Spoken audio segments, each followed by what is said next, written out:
ओम शांति। आज बाबा की 29 तारीख की वाणी है। आज की वाणी में बाबा बोले, मीठे बच्चे, तुम्हें मनुष्य से देवता बनना है, इसलिए दैवी मैनर्स धारण करो। आसुरी अवगुणों को छोड़ते जाओ और पावन बनो। प्रश्न है आज का, देवी मैनर्स धारण करने वालों की परख किस एक बात से हो सकती है? उत्तर है सर्विस से। कहाँ तक पति से पावन बने हैं और कितनों को पावन बनाने की सेवा करते हैं।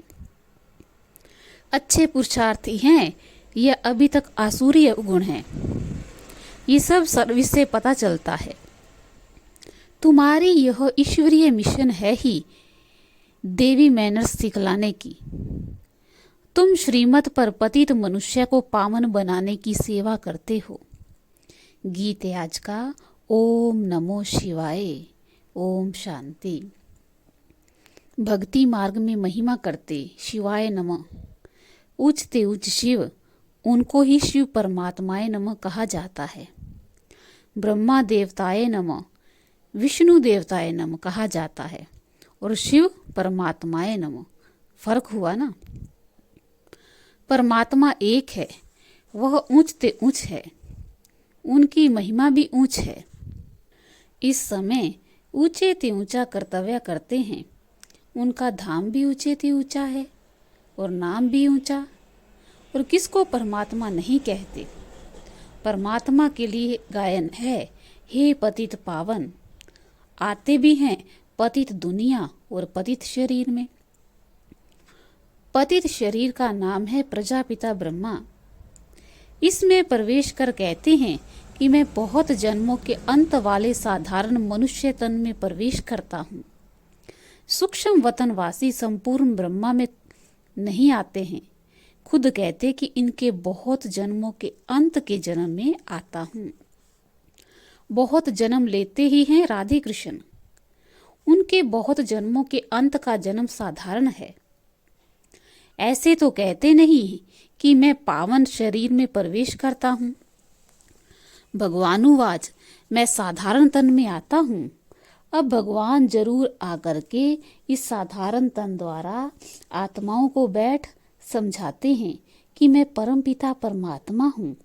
मैं कृष्ण की आत्मा नहीं हूँ, मैं ब्रह्मा विष्णु शंकर की आत्मा हूँ। मैं परमपिता परमात्मा हूँ, जिसको परमात्माए नमः कहा जाता है। मैं इनमें आया हूँ। मैं सूक्ष्म वतनवासी ब्रह्मा में प्रवेश नहीं करता हूँ। मुझे तो यहाँ पतितों को पावन बनाना है। मेरे द्वारा ही वह सूक्ष्म वतनवासी ब्रह्मा पावन बना है, इसलिए उनको सूक्ष्म में दिखाया है। कितना अच्छी रीति समझाते हैं, परंतु मनुष्य सुनी अनसुनी कर उल्टी बातों पर चलते रहते हैं। आसुरी बुद्धि से सुनते हैं, ईश्वरीय बुद्धि से सुने तो संशय सब मिट जाए। त्रिमूर्ति का चित्र दिखाने बिगर समझाना मुश्किल है। उन्होंने त्रिमूर्ति ब्रह्मा नाम रख दिया है, क्योंकि शिव बाबा प्रजापिता ब्रह्मा द्वारा नई दुनिया की रचना रचते हैं। तुम बच्चे अभी सम्मुख बैठे हो, सब पति से पावन बन रहे हैं। जितना जो बनेगा वह सर्विस से दिखाई पड़ेगा। यह अच्छा पुरुषार्थी है। इनमें अजून अवगुण है। देवताओं में दैवी गुण थे। हर एक अपने आसुरी गुण और उन्हों के दैवी गुण वर्णन करते हैं। अभी आसुरी अवगुणों को छोड़ना है, नहीं तो उच्च पद पा नहीं सकेंगे। बाप समझाते, बच्चे दैवी गुण धारण करो। खान पान चलन में फजीलत चाहिए। पतित मनुष्य को बद फजीलत कहेंगे। देवताएं मैनर्स वाले हैं, तब तो उन्हों का गायन है ना। हर एक को पुरुषार्थ करना है, जो करेगा सो पाएगा। अब भगवान तुमको सहज राजयोग और ज्ञान सिखला रहे हैं। ज्ञान सागर एक बाप है, जो तुम्हें ज्ञान देकर सदगति में ले जाते हैं। उन्हें ही सुखदेव भी कहा जाता है। तो यहाँ की सब बातें न्यारी हैं। जो ब्राह्मण बनने वाले होंगे उन्हों की ही बुद्धि में ये ज्ञान बैठेगा। बहुत करके पूछते हैं कि दादा को ब्रह्मा क्यों बनाया। बोलो, इन बातों को बैठकर समझो। हम तुमको इनके 84 जन्मों की कहानी बताएंगे। सब ब्रह्मा कुमार कुमारियां पावन बन देवता बन जाएंगे। पावन बनने बिगर वर्षा मिल ना सके। भगवानुवाच, उच्चते उच्च निराकार शिव बाबा है। वर्षा देने के लिए जरूर ब्रह्मा तन में आएगा। ये प्रजापिता ब्रह्मा है, सूक्ष्म वतनवासी। ब्रह्मा को प्रजापिता नहीं कहेंगे, वहां थोड़े ही प्रजा रचेंगे। हम ब्रह्मा कुमार कुमारियां साकार में हैं, तो प्रजापिता ब्रह्मा भी साकार में हैं। यह राज आकर समझो। हम इस दादा को भगवान नहीं कहते, ये प्रजापिता है। इनके तन में शिव बाबा आते हैं पावन बनाने। यहाँ कोई पावन है नहीं। त्रिमूर्ति के बदले त्रिमूर्ति ब्रह्मा कह दिया है। त्रिमूर्ति शिव के बदले त्रिमूर्ति ब्रह्मा कह दिया है। परंतु त्रिमूर्ति ब्रह्मा का कोई अर्थ नहीं। ब्रह्मा को मनुष्य का रचयिता भी कहते, इसलिए प्रजापिता ब्रह्मा कहा जाता। इनमें वह निराकार प्रवेश कर वर्षा देते हैं।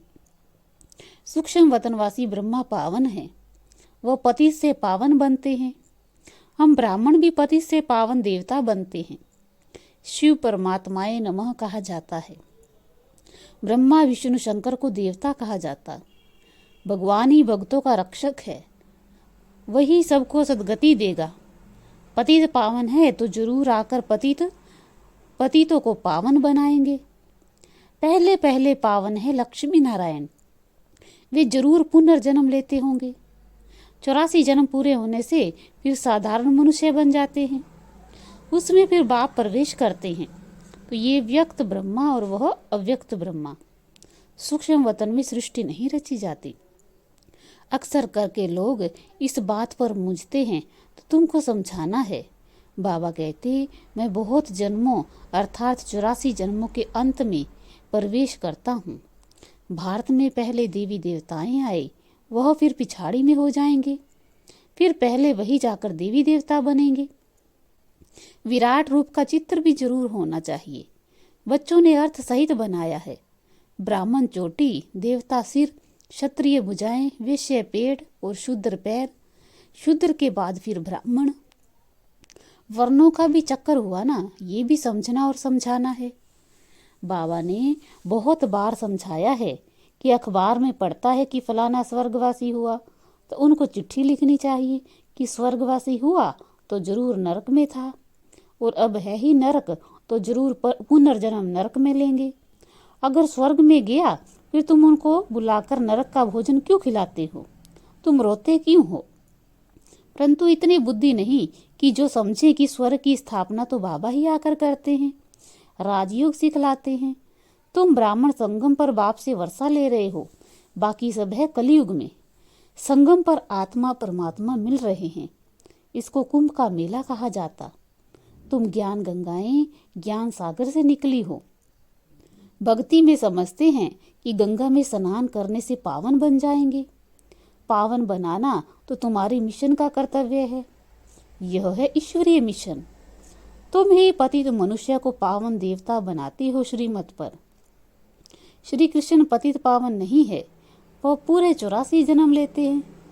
पहले है लक्ष्मी नारायण, फिर अंत में है ब्रह्मा सरस्वती, आदि देव आदि देवी बनते हैं। अब ये बातें किसने समझाई? शिव परमात्माए नमः गाते भी हैं। हे परमपिता परमात्मा, आपकी गतमत सबसे न्यारी। उनकी श्रीमत सब मनुष्य से न्यारी है। बाकी भक्ति मार्ग है घोर अंधियारा, आधा कल्प है ज्ञान दिन।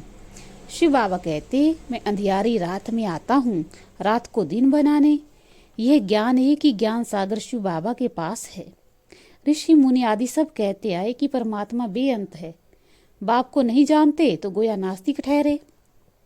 आधा कल्प है नास्तिक, आधा कल्प है आस्तिक। तुम अब बाप को और बाप की रचना के आदि मध्यांत को जानते हो, और कोई नहीं जानते, इसलिए कहा जाता है निधन के। अनेक धर्म अनेक मतें हो गई। अब बाबा कहते इस पुरानी दुनिया का संन्यास करना है, याद करना है शांति धाम और सुख धाम को। जितना याद करेंगे उतना उच्च पद पाएंगे। गृहस्थ व्यवहार में भल रहो, सिर्फ पवित्र बनो। धंधे बिगर गृहस्थ कैसे चलेगा? सिर्फ पवित्र बनना है और बाबा को याद करना है। बाबा कहते मैं सोनार भी हूँ, तुम्हारी आत्मा और शरीर दोनों ही पतित हैं, इसलिए तुम्हारी आत्मा जब पावन बने तब फिर शरीर भी पावन मिले। सच्चे सोने का जेवर भी ऐसा बनेगा। अब तो आत्मा और शरीर दोनों ही आयरन एजेड हैं। फिर पावन बनाने की युक्ति बाप बताते हैं। इसलिए कहते हैं कि तुम्हारी गतमत श्रीमत सबसे न्यारी है। अभी तुम जानते हो ये सदगति का रास्ता कोई बतला नहीं सकता। गायन होता है तो जरूर कुछ करके गए हैं। अभी कलयुग है, फिर सतयुग होना है। संगम पर तुम बैठे हो, तुम ब्रह्मा वंशी ब्राह्मण हो, कमल फूल सम पवित्र बनते हो। तुम्हारी माया के साथ युद्ध है। माया से ही कई फेल हो जाते हैं। काम का गुस्सा जोर से लगता है। बाबा कहते खबरदार रहो, अगर गिरा तो फिर किसी को कह नहीं सकेंगे कि काम महाशत्रु है। बाप कहते फिर भी पुरुषार्थ करो। एक बार हराया, दूसरी बार हराया, फिर अब तीसरी बार हराया तो खत्म, पद भ्रष्ट हो जाएगा।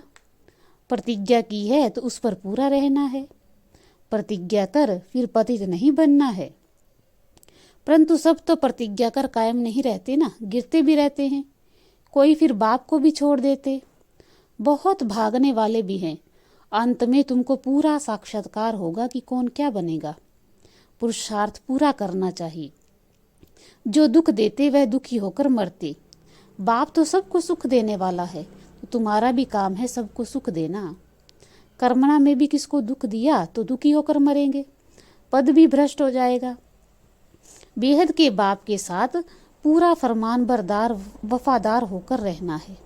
अच्छा, मीठे मीठे सिक्की लदे बच्चों प्रति माता पिता बाप दादा का याद प्यार और गुड मॉर्निंग। रूहानी बाप की रूहानी बच्चों को नमस्ते।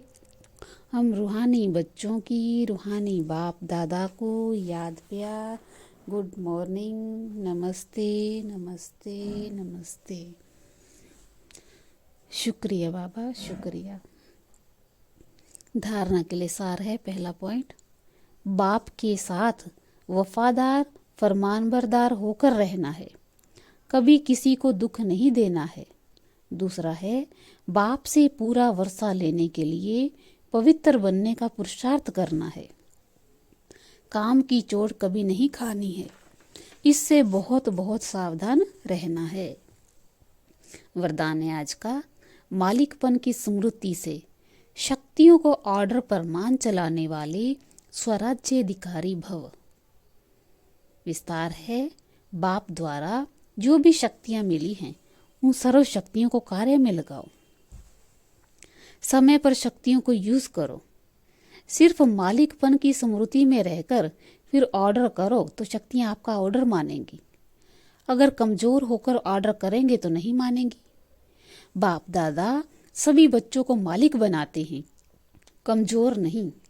सब बच्चे राजा बच्चे हैं, क्योंकि स्वराज्य आपका बर्थ राइट है।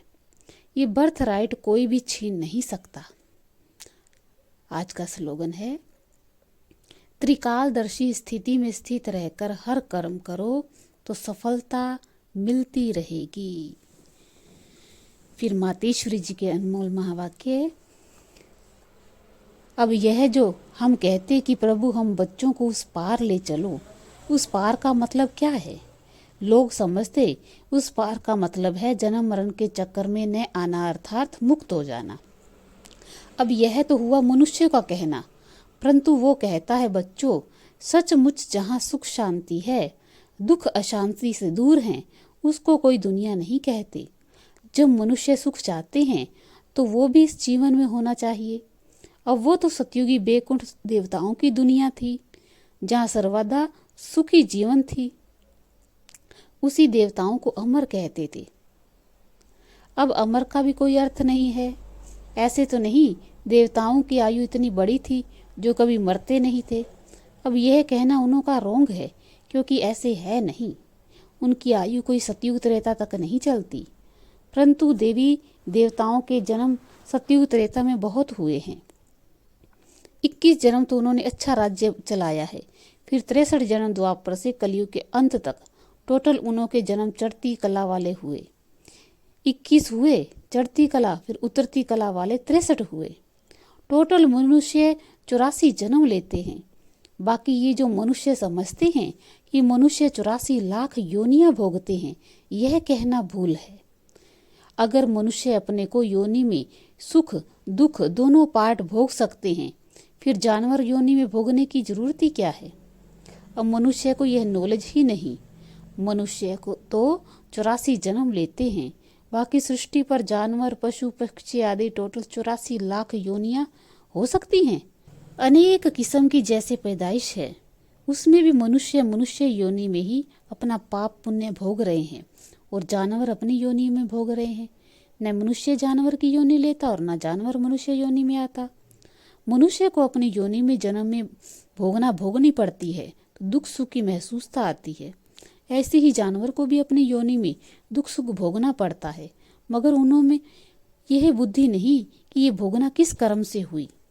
उन्हों की भोगना को भी मनुष्य फील करता है, क्योंकि मनुष्य है बुद्धिवान। बाकी ऐसे नहीं कोई मनुष्य 84 लाख योनियां भोगते हैं। जड़ झाड़ भी योनि लेते हैं। ये तो सहज और विवेक की बात है कि जड़ झाड़ ने क्या कर्म अकर्म किया जो उन्हों का हिसाब किताब बना।